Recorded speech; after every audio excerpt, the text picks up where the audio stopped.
السلام علیکم دوستوں، اسرائیل نے ایران پر حملہ کر دیا ہے۔ 1 اکتوبر کو ایران نے اسرائیل پر 100 سے زائد بیلسٹک میزائل سے حملہ کیا تھا۔ اسرائیل کو ایران کا جواب دینے میں 26 دن لگ گئے۔ ایران کا دعویٰ ہے کہ اس نے اسرائیل کی میزائلوں کو ناکام بنا دیا ہے۔ حالیہ حملے میں اسرائیل نے ایران کے مختلف اسٹریٹجک مقامات کو نشانہ بنایا ہے، جن میں فوجی اڈے اور بعض اہم انفراسٹرکچر شامل ہیں۔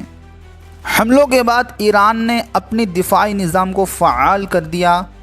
ایرانی عوام بھی ان حملوں پر غم و غصے کا اظہار کر رہے ہیں اور ملک بھر میں دفاعی تیاریاں مزید مضبوط کی جا رہی ہیں۔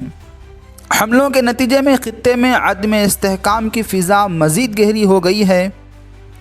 بین الاقوامی برادری نے دونوں ممالک پر زور دیا ہے کہ وہ کشیدگی کو کم کریں اور مذاکرات کی راہ اختیار کریں، لیکن دونوں فریقین کے بیانات سے ظاہر ہوتا ہے کہ موجودہ صورتحال میں کسی بھی طرح کے مذاکرات کی فوری توقع مشکل ہے۔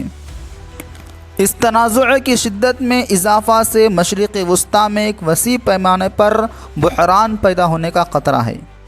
عالمی طاقتیں اس مسئلے کو حل کرنے کے لیے مختلف سفارتی ذرائع استعمال کر رہی ہیں، لیکن حالات اتنے پیچیدہ ہیں کہ کوئی بھی فوری حل نظر نہیں آتا۔